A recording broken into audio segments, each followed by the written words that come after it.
I moved into the old condominium last month. I wanted a fresh start and the rent was cheap. The first thing I noticed was the stale smell in the hallway. The paint on the walls looked cracked. Every time I walked, I heard creaking under my feet. Some doors had odd scratches along the frames. I didn't think much of it at the time. I just wanted a quiet place to settle and unpack. I had no idea what waited for me underneath this building. On my first night, I stood in the kitchen, looking at the outdated cabinets. One drawer seemed stuck, so I yanked it until it opened with a small snap. Inside, I found some old utensils, a roll of plastic wrap, and a single key on a thin metal ring. That key looked rusted with patches of discoloration on the metal. I tested it in my front door, bedroom door, and even my bathroom door out of curiosity. It didn't fit anywhere.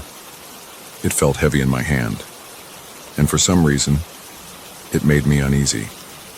I tossed it back into the drawer and went to bed. The next morning, I woke up to a faint drip from the kitchen faucet. I stared at the stained ceiling. I felt a bit unsettled. I couldn't stop thinking about the key. I walked back into the kitchen and opened the drawer again.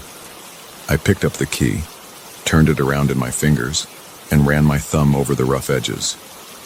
I told myself it was just a key, but it gave me a strange feeling in my stomach. After breakfast, I went outside and looked around the hallway again. I saw a few neighbors, but they were in a hurry. One older man nodded at me but seemed to avoid eye contact. During the day, I tried to focus on my work. I do most of my tasks online, so I stayed in my apartment, typing away on my laptop. Every now and then, I caught myself glancing at the drawer with the key. I felt drawn to it as if it had a pull. Late that afternoon, I decided to explore.